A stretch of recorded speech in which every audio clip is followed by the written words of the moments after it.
Good morning, buddy. Morning, Patrick. I have a couple questions for you about Yency Almonte. Okay. Um, he, in my opinion, really took a big step forward last year.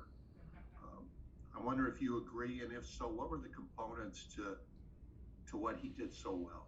Totally agree. I think the things that stood out for me were it started with the consistency of his delivery.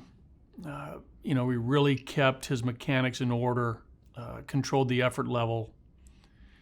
And I think it showed up, at the other end.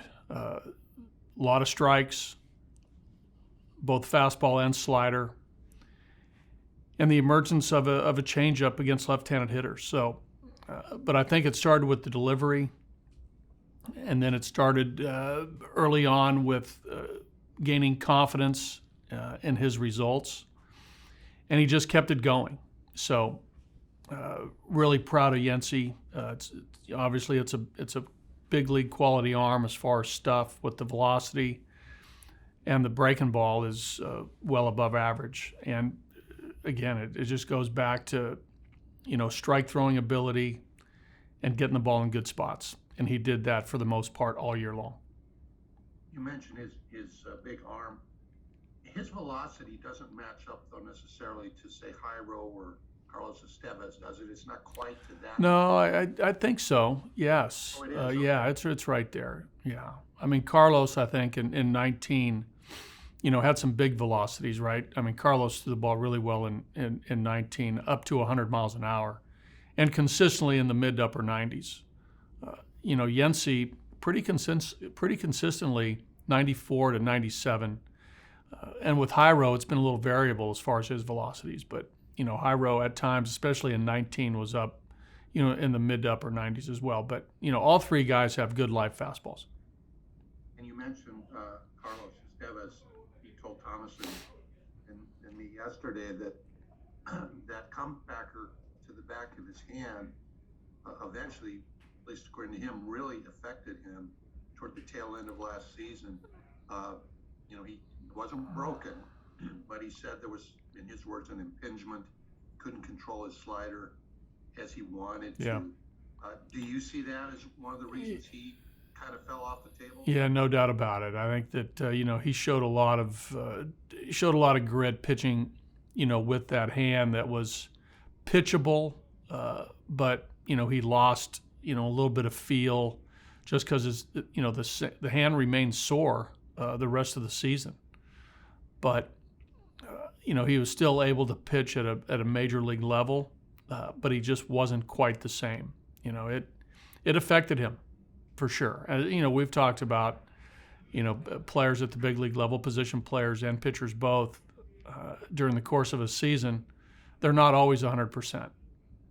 In this case, this was a rare one where his soreness just from that blow of that hit ball, caused him to lose feel for the baseball and really sort of the subtle feel you need to make pitches. Thank you. Thomas Harvey. Thomas, go ahead. Yeah, first to follow up on the question that you were just addressing. Last season, it seemed like a number of players had injuries. And do you feel like the shortened season and the inability to maybe take 10 days off made a huge difference to a lot of players last season? Well, I think that was evident across the whole league, and we were part of that. There were some nagging injuries, and like I've said, those happen, right? No player feels 100% the entire year.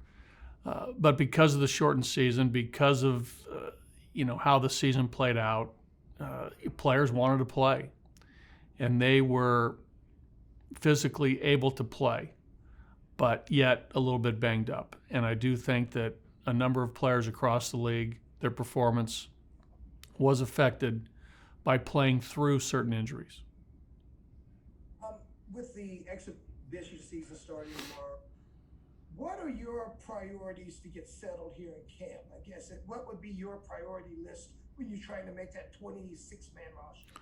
Well, first of all, the main thing, you have to get your pitchers ready. I mean, if you're talking about just pure competition, Thomas, that will play itself out over time. Whether there's a first base competition, whether there's a second base competition, a third base competition, spots on the bench. Those are things that we've talked about.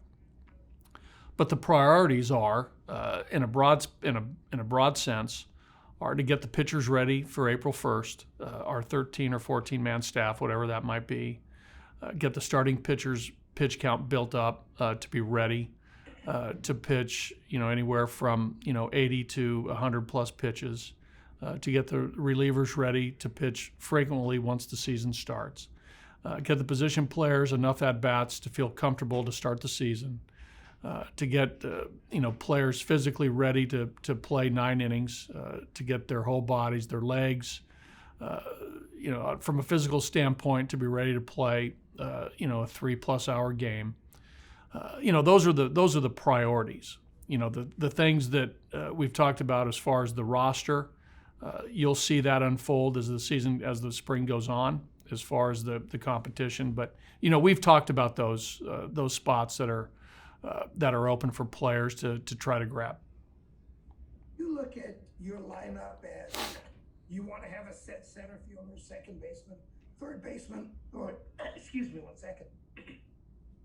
Or can it be kind of amoeba-like, where guys one day play one place, one day play another, and you do that throughout the course of under 62 games? Well, it depends, Thomas, for sure. I think ideally you'd like to have guys that in one position.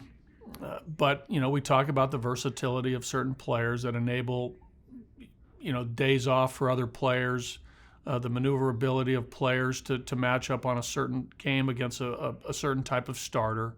All those maneuverability advantages that we have with certain players, we're going to take advantage of. But I think you'll see, Trevor at shortstop. I think you'll see Charlie in right field.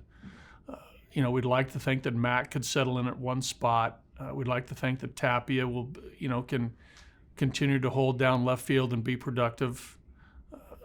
Hopefully there's a first baseman component that, gets a lot of those starts, but there's flexibility there.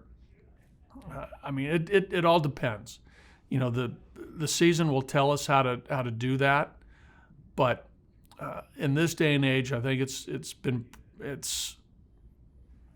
I think it's advantageous to have the versatility of certain players to move around to give you the optimal lineup against a certain starting pitcher on a given night. All right, Patrick, we'll go back to you to finish up. I don't see any other raised hands, so. Buddy, we've talked quite a bit about the competition at first base.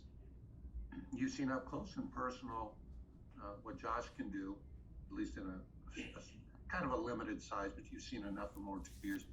But the 2 veterans you have coming in, both are coming off injuries, trying to make quasi comebacks, if you will. So what are the components you're going to be looking for during the Cactus League to make an evaluation on that position? Well, we'll be with a very critical baseball eye. We'll be watching every game, Patrick, both on offense and defense. We'll be watching at bats. We'll be watching swings. We'll be watching outcomes. A lot of times in spring training, statistics tell you, a lot, and other times they don't. But we're going to watch all components of all our players. So with the first base group, we're going to watch a month of baseball in exhibition games, to see their talent and see how it fits on a 26-man roster.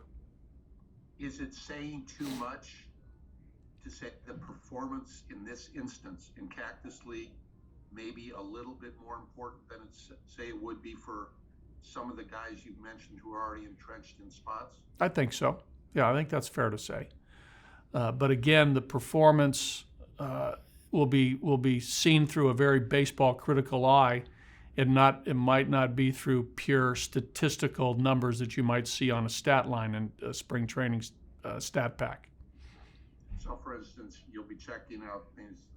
What's the guy's swing look like? speed, all that kind of stuff, as you said. all that, critical all those things.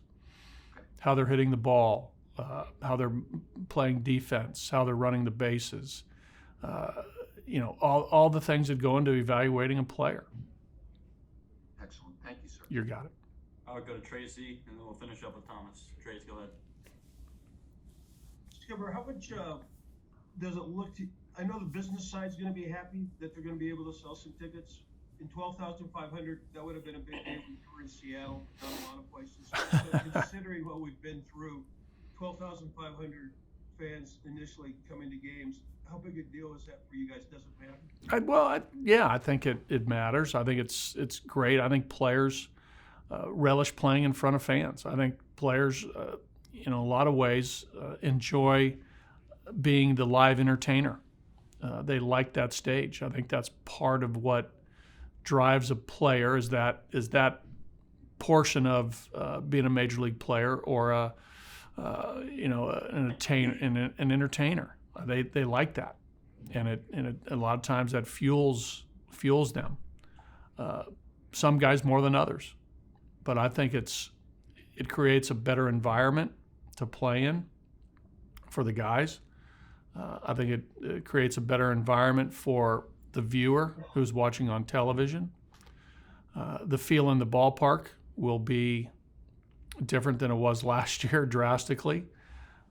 We're all hoping that that 12,500 continues to grow across the nation. I'm not aware of what's going on in other states, but I would hope that we see the gradual increase of fans. So I think we're looking forward to that. We are, because we like playing in front of people. Thank you. All right, Thomas, go ahead. Yes, with Mac, I know you love the way he played second base the last couple of years. He really looked good at third, but is his position going to be dependent actually upon other guys, on how the rest of the lineup looks? Are you that confident in his defense that it kind of doesn't matter where you put him, he'll do well? Is it dependent on the other parts? Well, I think there's a little component to the other parts for sure. Mac has the ability to play third, second, or first. So that gives us some comfort that if there's an injury, if there's a decision at the end of spring training where we have to pivot and go another direction, all those things come into play. So that's a good thing that we feel that we can move Mac around. But the best scenario is the one where all players play well, and we have hard decisions to make on who makes our roster. But there's some component to that, Thomas. So where do you think he's best? For me, again, he hasn't played a lot of third base. But if you talk to Mac, who's played a lot of third base, at the amateur level and the professional level, he feels as though he's best at third. I've seen him mostly at second. I've seen him a lot at first. Again, I'm going to repeat myself again, but I think he's very good everywhere of those three positions. I feel very confident with him at third, if that's what you're getting to. Thank you very much. Yeah. All right, thank you, buddy. Okay, guys. Thanks, bud. Thanks.